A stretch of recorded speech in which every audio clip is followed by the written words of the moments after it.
I was, I guess, talking about that book, Discipline and Punish, and I told you that that book was did start with a very vivid depiction of a public torture scene, to which Foucault would refer as the spectacle, actually. This is going to be an important factor in his analysis. Something to be watched, actually, okay? An event, a public event, a public spectacle, you know. There in the middle of the city, in the huge plaza, erected the scaffold upon which the convict had been brought, you know, and systematically being subject to the exercise of torture. Okay. Now, in this depiction,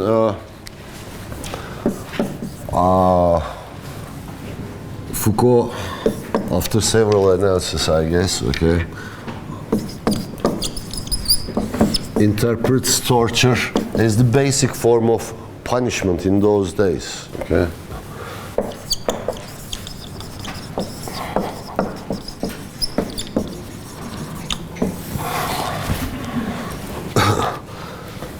Under a certain, now I'm going to add something analytical, I guess, under a certain power regime. Okay.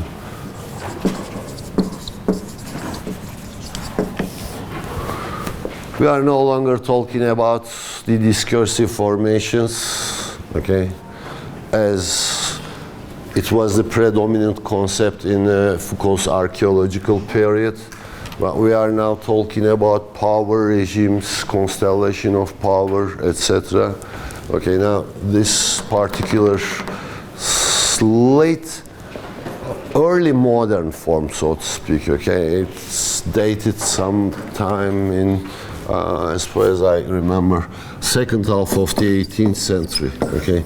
When we proceed to the 19th century, however, we will see that torture would turn out to be increasingly interpreted as something scandalous, okay?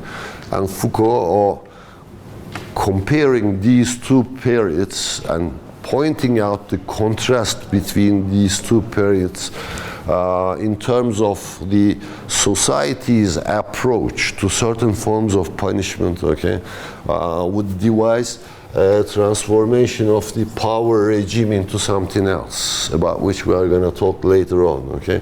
But this power regime, to which he refers as the sovereign power,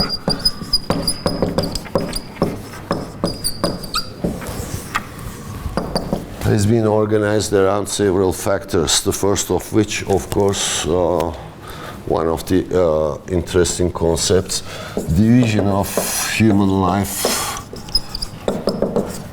into, or human existence perhaps,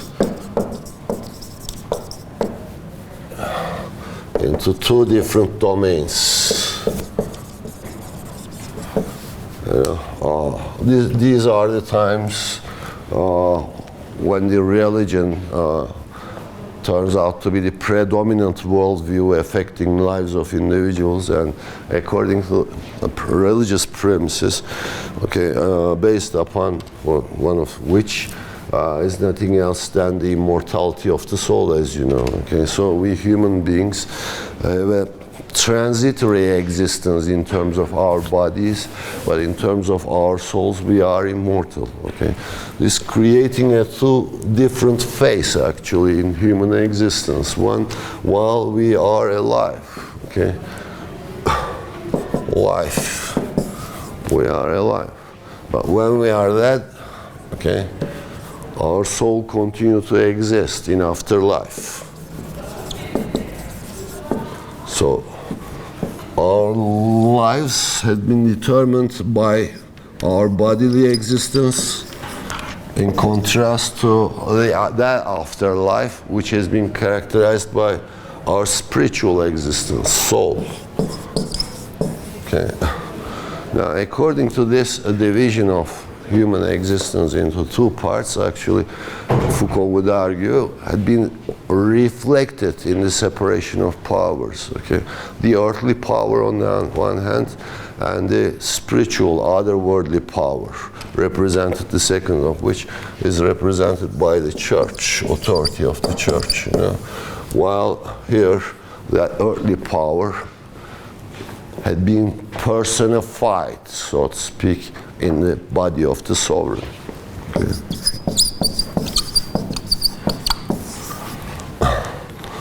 So the basic doctrine, actually, and the application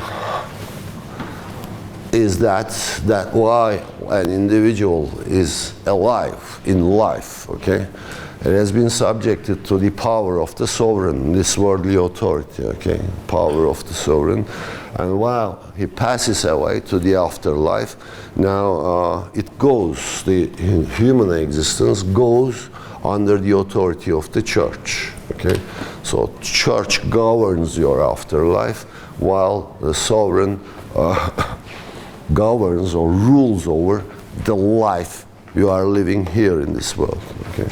This was the basic picture of the, so to speak, worldview, predominant worldview of the period, dividing the individual's life existence into two distinct phases, each one of which had been predominated by a different authority. On the one hand, the church; on the other hand, the sovereign, this earthly authority. Okay?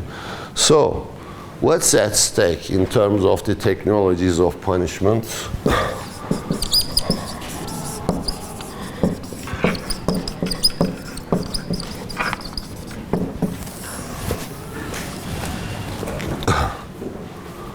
Okay, therefore, according to Foucault, since the soul is under the authority of the church, what remains left to the sovereign is to establish power over the body of the individual, that living body of the individual. Okay, first of all, therefore, the target of the sovereign power, that particular regime of power, is the body of the human body of the individual, biological body of the individual. Okay, as it has been conceived as something separate from the soul of the individual, the authority over which has been given to the church. Okay, so this means that this was one of the interesting characteristics of what Foucault would call as sovereign power. There is another principle as well. Okay, bringing sovereign as the sole authority over life. Okay, that principle has been borrowed or taken from the Roman law. Okay, a certain principle which is usually referred as patria potestas. Okay, patria potestas refers to that power of the father to give life and take life over his children. Okay. So it's a power over life, okay? To give life, as father has the power to give life to his children, according to the Roman law, it should have as well, have the power to take that life away from his children, okay? So this principle actually, which was valid under the Roman law for every father, as the head of the Roman family, okay? During the medieval feudal times and later on, we are talking about this process roughly corresponding to what we usually refer as the period of absolute monarchies.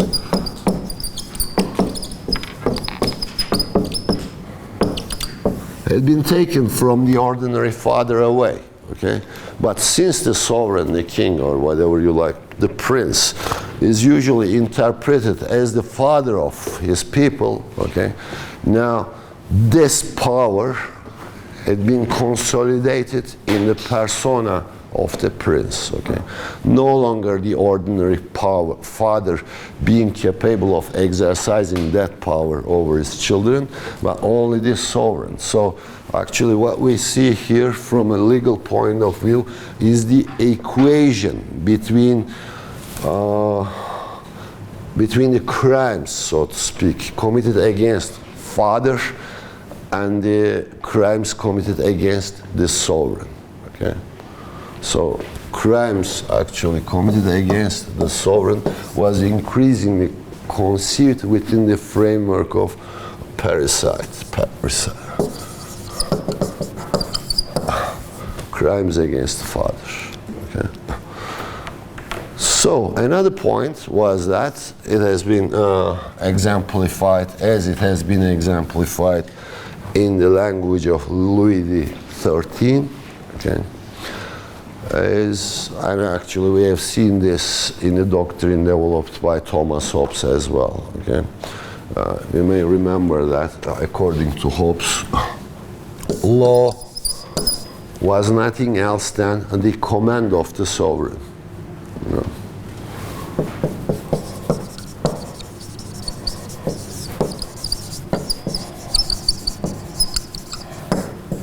Okay. However capricious could it be, it doesn't make much difference, okay, according to Thomas Hobbes, as you may know. Okay, what we call law is nothing else than the command of the sovereign. Okay, so this principle predominating the time in the saying, for instance, as I said, Louis XIII. Okay, I am the law, he says, the Sun King.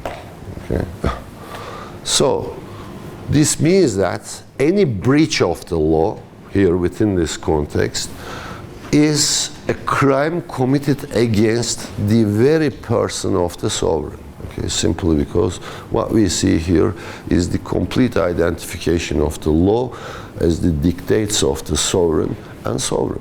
Okay. So therefore, within this regime of power, sovereign power, within the context of the sovereign power, Foucault understands that crime here within this context is conceived as if it is some personal relationship, expression of or a failure in terms of a personal relationship between the subject and the sovereign. Okay. So the subject actually, by committing the alleged crime, is actually understood as breaching the law of the sovereign. Okay. So it's against the power of the sovereign. Therefore, under the circumstances where social control mechanisms had not developed, we do not have any police, etc. in this period. Okay, the only outlet left for the sovereign to be able to show and re-exercise, so to speak, reenact its power. Okay, you know, its field of exercise had been delimited by this separation, earlier separation, to show that power on the body of the challenger, so to speak, on the body of those who dare to challenge the command of the sovereign. Okay, so it's therefore Foucault would argue that it would assume the form of torture. Torture so would not be understood as if it was simply limited to the procedure of investigation and interrogation, you know, to find out a method to find out the truth of the case.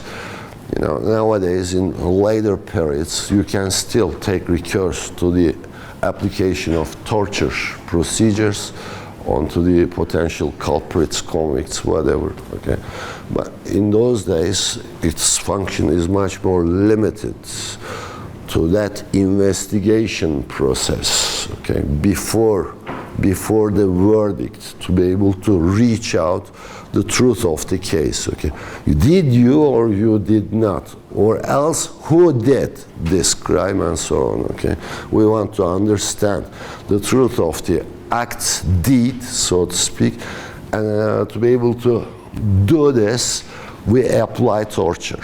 Okay, ask people what they did do, and so on and so forth. Okay, but here the function of torture cannot be reduced to that investigation procedure alone, according to Michel Foucault, but well beyond the extent to be the real punishment itself. Okay. There's another point here. You know, one may assume that actually, if the torture is the main form of punishment, then what were the function of the dungeons, you know?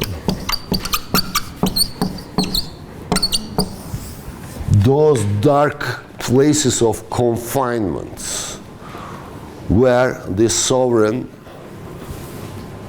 puts the convicts. Okay.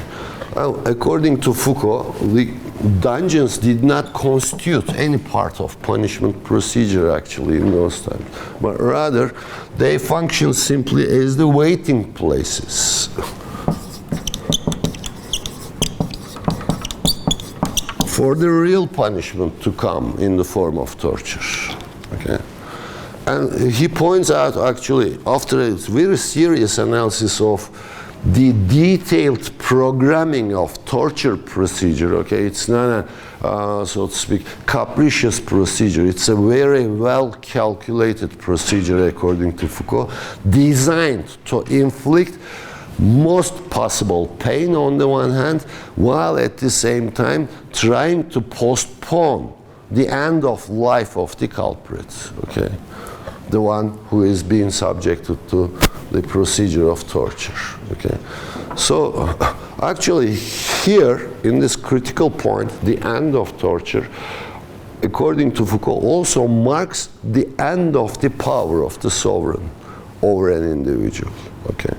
So that, according to him, within this regime of power, according to him, represents the scandal of power, so to speak, simply because it marks the point where the power of the sovereign ends, okay. You are at the threshold of life and death, and you no longer care who the sovereign is and what he does on your body, okay. And the torture is developed as a very detailed procedure to ensure this end. Actually, at that threshold, when the person being tortured, after all those sufferings, pain, etc., inflicted on his body, okay, when the torturer, the person being tortured, stands at that threshold, actually two authorities came together, and what takes place? Some kind of deliverance from one authority to the other, from the earthly authority to the otherworldly authority. The priest standing just before the culprit and asking him repentance for a free passage to the other world. Okay? So such was the organization of power in the 18th century, up to the 18th century, so to speak, okay? To which Foucault refers as the sovereign power, which primarily targets the life and body of the individual. Okay? Another critical observation with regard to this is the spectacular character of this punishment procedure. You know, nowadays, for instance, torture, even when in places it has been exercised, it takes place at hidden, dark places, okay, hidden from the public eye, etc. No, this is on the contrary. This is right before everybody's eyes, and actually everybody had been invented to this spectacular event, okay? It's a public affair, okay, taking place right in the middle of the central plaza of the city, okay, and everybody had been invented to watch it. Now, the main purpose of this spectacular, according to Foucault, turning out to be the function of, actually, giving a lesson.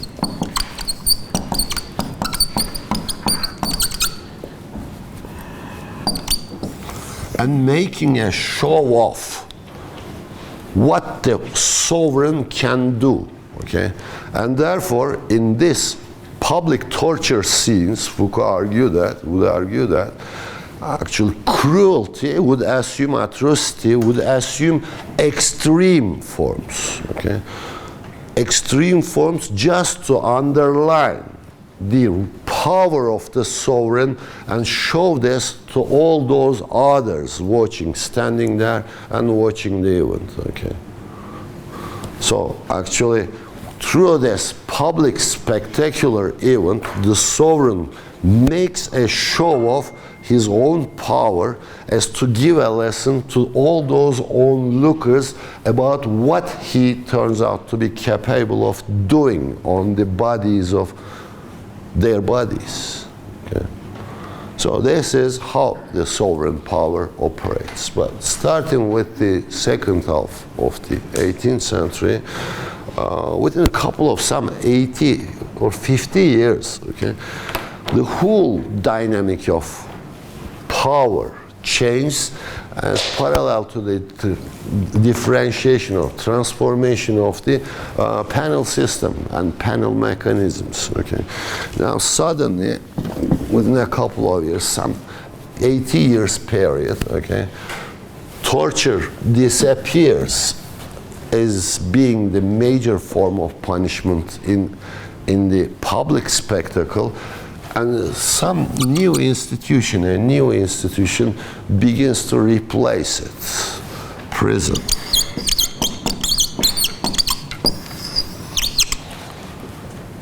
Okay, and now the historians of panel system, or the historians of legal doctrines and so on, okay, jurisprudence, would argue that this transformation is due to the increasing rationalization, an argument which Max Weber and Emil Durkheim had to tackle with, as well as increasing humanization in our thinking. You know, we owe this transformation to the efforts of all those reformers. For instance, I remember a 17th century thinker, Cesar Beccaria, okay, perhaps for the first time in Europe, writing a tiny little brochure actually claiming or demanding that crimes and punishments should be proportional with each other. It's a very simple demand actually, you know.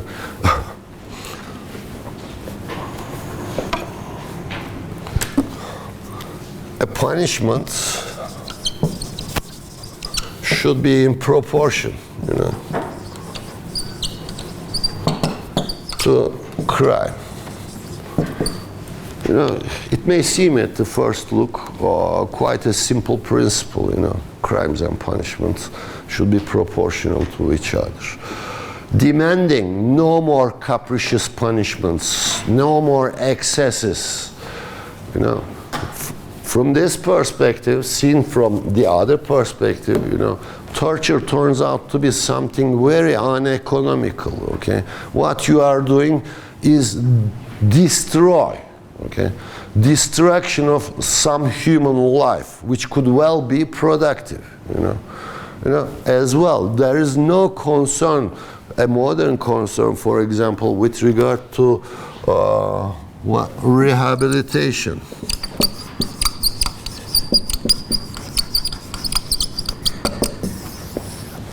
What's the Turkish expression of rehabilitation?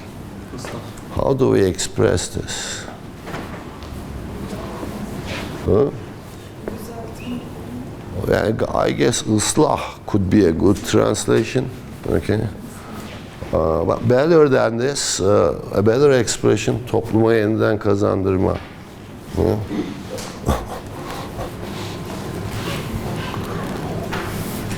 And as you can see, when the basic form of punishment turns out to be torture, there is no room for such questions, okay?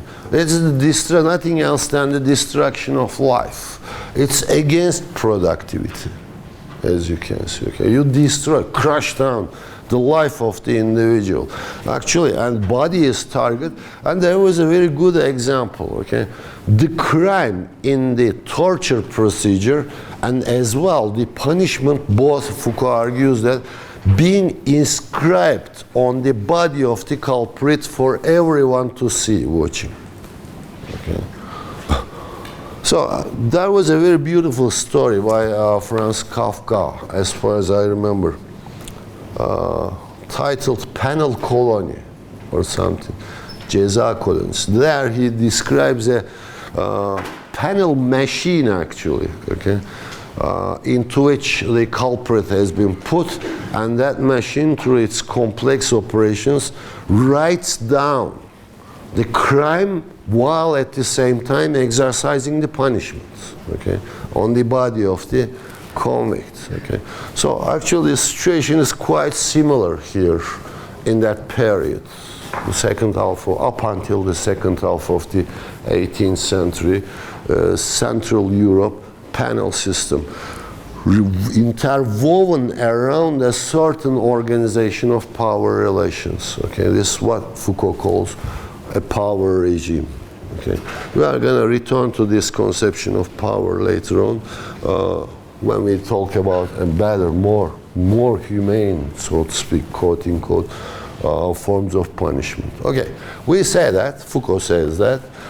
Okay, within a couple of half a century, within a couple of decades, some 50 years or so, okay, this form suddenly disappears from the scene, or even not only disappears, it began increasingly to be considered as something scandalous, something unacceptable by the society, you know. Prior to that, people are flocking to the old arenas of punishment, so to speak, to be able to watch how somebody suffers over there, okay? Now, within half a century, it turns out to be no more acceptable. Nobody wants to see it any longer, and worse still, at about the end of this period, people, the onlookers, increasingly began to identify themselves with the culprit there suffering torture, okay, rather than siding with the power of the sovereign, okay, actually pointing out some changes taken place already on the societal plane, okay. So it was Foucault's argument being that it was not the up to the reforming desire of the reformers.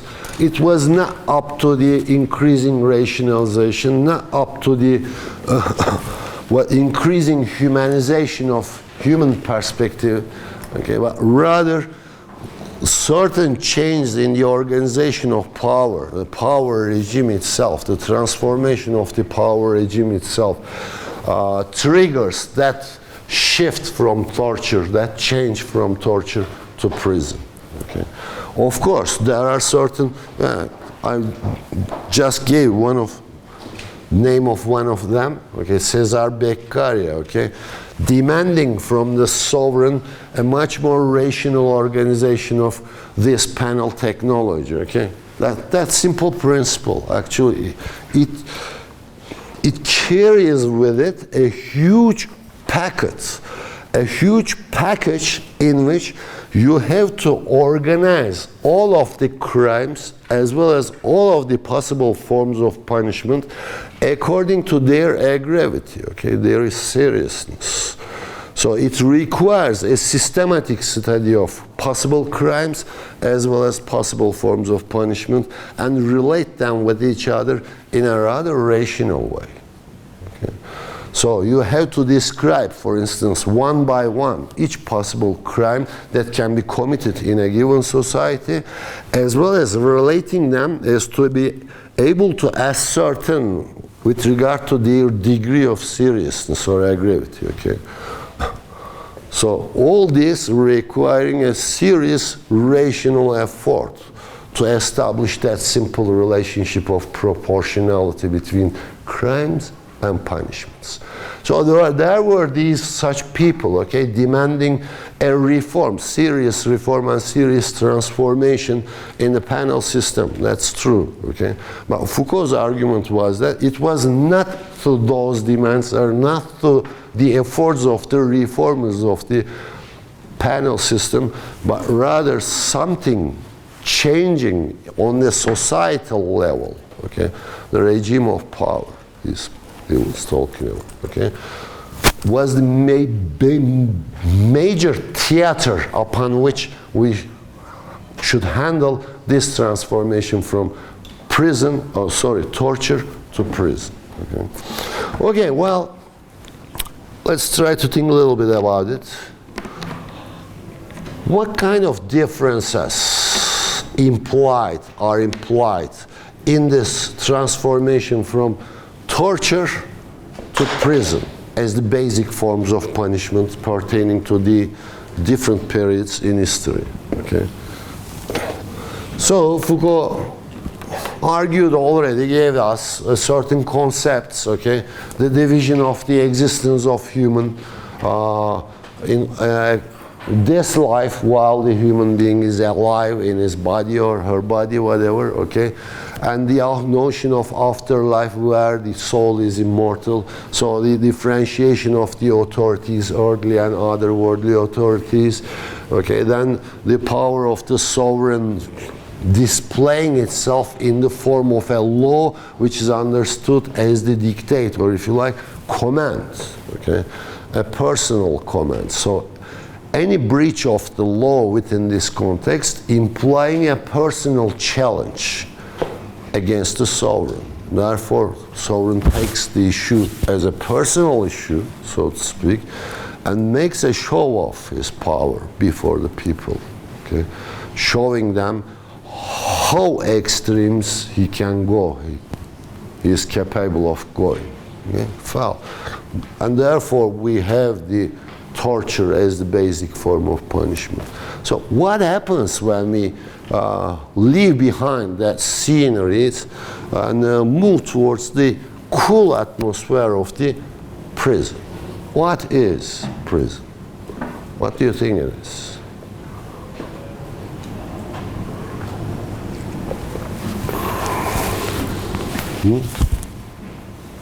Karşı bir duruş kalmıyor aslında, düzeltilecek. Yani ters olan her şey karşı bir güç olarak değil de düzeltilecek bir şey olarak ortaya çıkıyor. O zaman da her şey aslında işleyen sistemin diyeceğim ama içerisine hapsolmuş oluyor otomatik olarak. Okay, fine, you are right in many respects, but let's try to think in these terms. What was the aim of torture and what could be the aim of prison?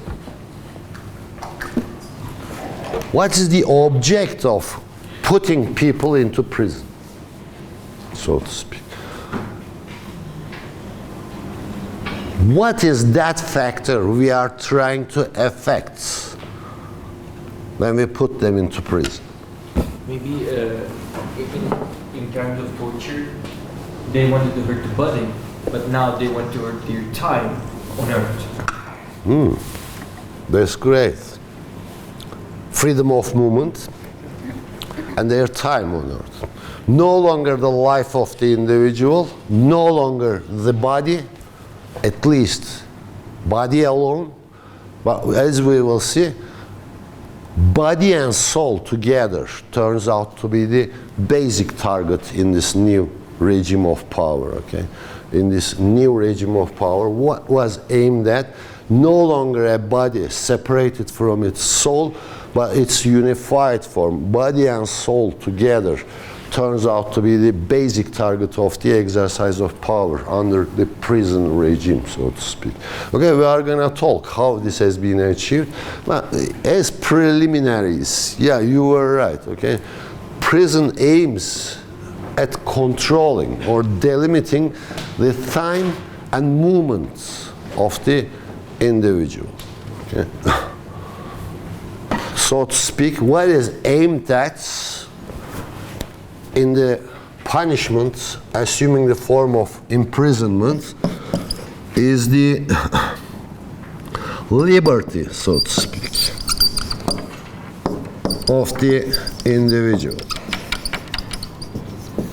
Now, why this happens perhaps could be an interesting question, and actually the answer to this question is the collapse of the ancien regime, so to speak. Okay. The collapse of the earlier prevailing social relationships. You know, Here, within this economy, actually, under the powerful monarch, what we have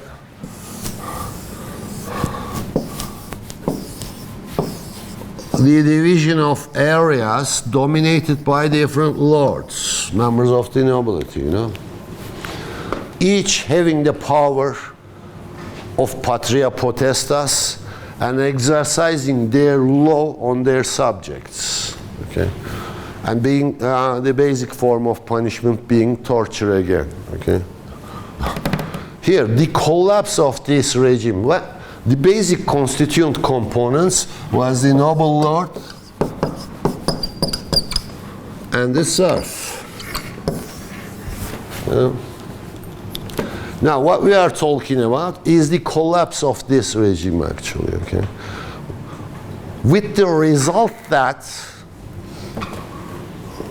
an overwhelming majority of population in a relatively short time released from previous earlier social ties.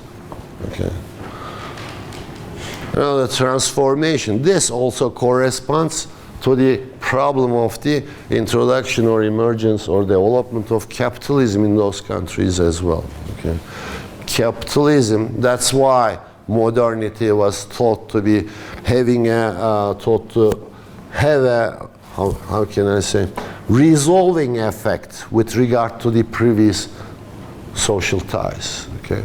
So resolving the previously existing social ties, therefore releasing the serf from its bond, both to the noble lord as well as to the land, you know? The serf was somebody who was not allowed to leave the land, upon which he was expected to work and produce in the name of the noble lord, landlord, okay? Now, this began to change primarily, okay? And as a result of this, Foucault writes down one of the sentences which I am very fond of, okay?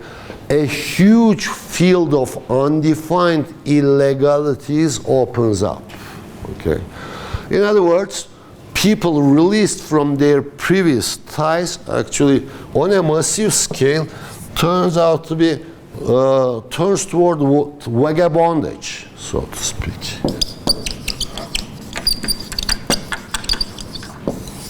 Türkçe ne deriz biz? Serserilik deriz herhalde, değil mi? Vagabondage. They have no longer any homes to live, okay? And a huge countryside actually turns out to be quite a dangerous place, okay? The roads traveling turns out to be very risky due to the older serfs now have been released, having no home to go and nothing to eat, okay? Actually adopting a life of vagabond, robbing, begging, and creating danger. Plus, in the cities, in towns where trade began to flourish in those times, okay, these newly emerging relations, capitalist relations, so to speak, opens up a new field of activity at the same time, which has not been determined by any law, hitherto as well. Okay. Say, for instance, the export activities. Now, to be able to call an activity an export activity, okay, or import activity, you have to have laws describing the conditions and rules of export and import, okay? And if you don't have such rules or laws regulating such activities, this means that you don't have any criteria enabling you to make a distinction between, say, smuggling and legal export, okay? So unknown fields of social activity at the same time was opening in those places of the world, so to speak. Central Europe, basically, we are talking about, okay? New ways of trading, exchanging, which has not been determined by law, okay? New ways of acting, the peasantry, the serfdom being released and creating a serious danger. The cities enclosing themselves into their own and trying to enrich by engaging commerce with other cities, okay, creating a close-up world and trying to protect themselves from these unknown dangers that will have the potential to come from the countryside, okay. Completely new and hitherto unknown forms of human activity begin to develop in this period, okay. This is the collapse of the old regime. Now, it's under these conditions, actually, new forms of legality began to show themselves. Oh, let's have a break.